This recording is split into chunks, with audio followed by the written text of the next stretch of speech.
My lying wife had a multiple-year-long affair, and the lawyer told me I would lose everything if I divorced her, so I spent years perfecting my payback. My revenge began by discovering my wife Carrie's infidelity after 14 years of marriage and 3 kids. I saw a text appear on her work phone for just a few seconds that would forever change my life. It was a message that was graphic and had no business being on anyone's work phone. It was on the lock screen and the sender's name, Perry, was visible. The world stopped around me. I just froze. My first thoughts were, what the hell was that about? It's her work phone. That kind of message gets people fired. Then it hit me. Was Carrie having an affair? It's amazing how the brain works. I suddenly started remembering a lot of things Carrie had done that seemed odd, but I'd either dismissed them myself or immediately accepted her explanation. She was always walking out of the room to answer a call or return a text and claimed that it would violate HIPAA if I overheard her talking about a patient. She was a nurse. I accepted this because education has similar privacy laws regarding students. I'm a district school admin. She would sometimes come home with a faint smell of cologne on her clothes and claim it was from helping to move male patients. I accepted this at face value, but it always struck me as odd how it seemed to have the same scent of cologne. Once the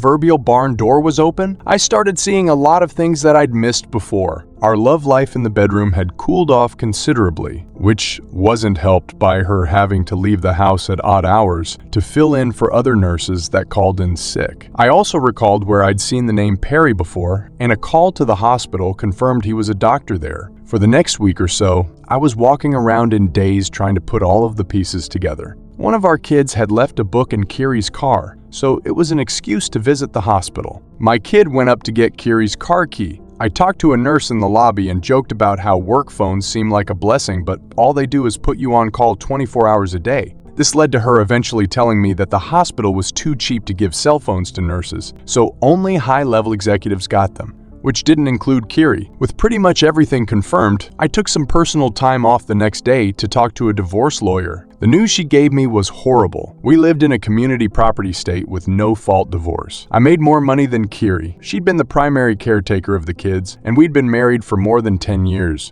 Basically, if I filed for divorce, I'd be screwed, lose the house, pay alimony. She would get a huge chunk of my retirement, and I'd pay child support for the next decade, unless I was lucky enough to be awarded joint custody. The worst thing she told me was that it didn't matter, that she cheated. I was crushed. There was only one person I could trust with this kind of information. She was a fellow teacher that had also made the jump to administration, but was stuck at a school site. Let's call her Anne. Anne had been married at 19, but her marriage was annulled when her husband got some other woman pregnant. Since then, she had focused on her career, and we'd found we were kindred spirits in a lot of ways regarding K-12 education. I talked to Anne. She said something to me that changed my whole mindset. If you don't like the hand you're dealt, change the deck. I realized I had 2 problems. I made more money than Carrie, and she had more time than me to be the primary caretaker of the kids. The second issue was actually kind of easy. At every district office, there are jobs that are fast tracks to higher positions,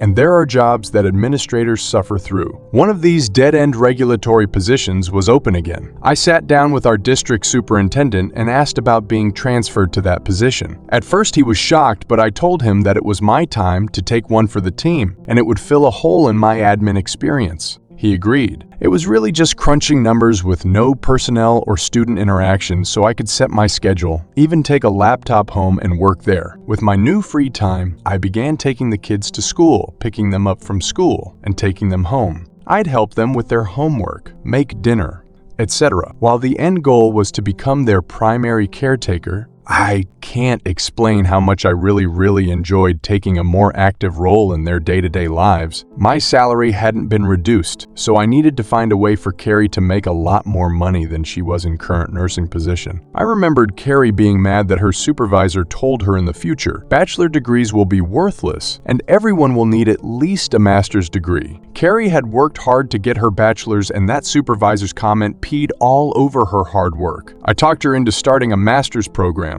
I told her that since I had a much more flexible work schedule, I would keep taking care of the kids. She was reluctant at first. Then I said, you could have every evening free to study or go to class, whatever you want to do. I saw her eyes immediately light up, probably thinking that she could spend more time with Perry. To make sure she was actually completing her master's courses, I paid her tuition and fees directly to her university. It was going to take her between 2 and 3 years to finish. Those years were rough at times. I could tell every time she was rushing off or coming back from seeing Perry. There was an excitement or sense of satisfaction in her eyes that just wasn't there when she was doing her coursework. I had to either smile or pretend I didn't notice. My temper got short at times and I found myself in arguments over petty nonsense. A couple of times I almost blew the whole charade, having to bite my tongue and apologize rather than scream insults at her that she deserved. Anne remained my confidant through all of this. I had recommended her for my previous fast-track position and she joined me at the district office. Anne was qualified, hardworking, ambitious, and only needed her foot in the door to impress the higher-ups. Even got a few pats on the back for recommending her after she impressed everyone, and I started our own affair.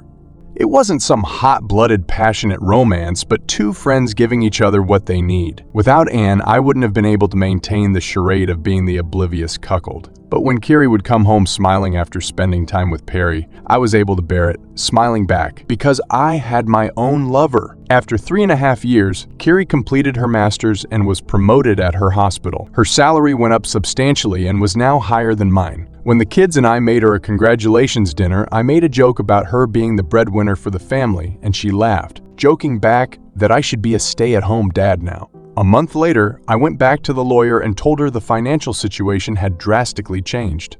With these new facts, she drafted the petition and filed it. When the kids were with my mother, I had Kiri served. The deputy knocked on our front door, and I let him in, pointing at my wife. He asked her name and then handed her a copy of the divorce petition.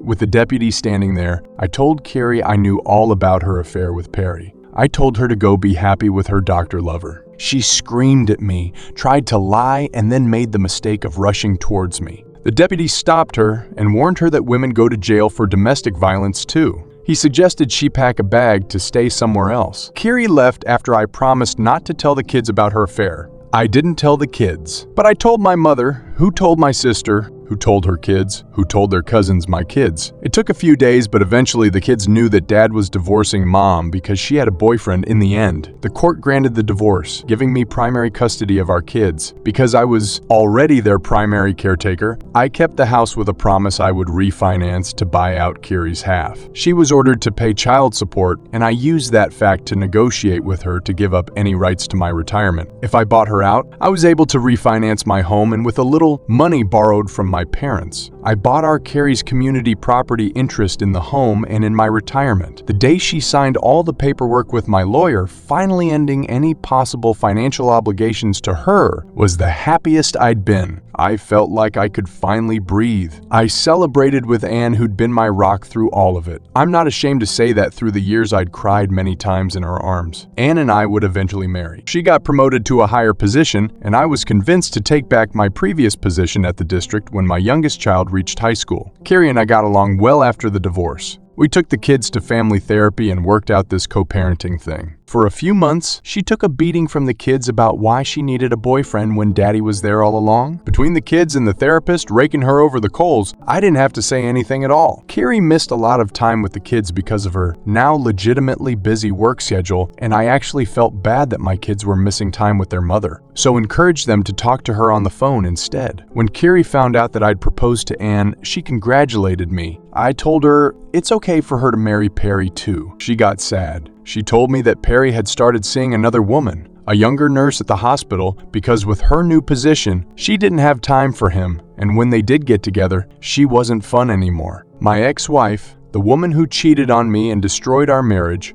was looking to me for sympathy. I had none to give. What I had was years of anger and frustration, years of knowing some other man was sleeping with my wife. I'd lost weight from not being able to eat. I'd suffered hypertension and had to confide in my doctor why it wasn't the stress of my job. I had to listen to my dentist complain about how I was grinding and listening to him tell me I'd need dental implants if it kept up. There were times when I had to be intimate with Kiri to keep up the charade, only to lie that I wanted to use rubbers to remind us how we used to have intimacy when we were dating, or because I might have a bladder infection. Then go take a test anyway and wait for the results before seeing it again. But in the end, it was all worth it.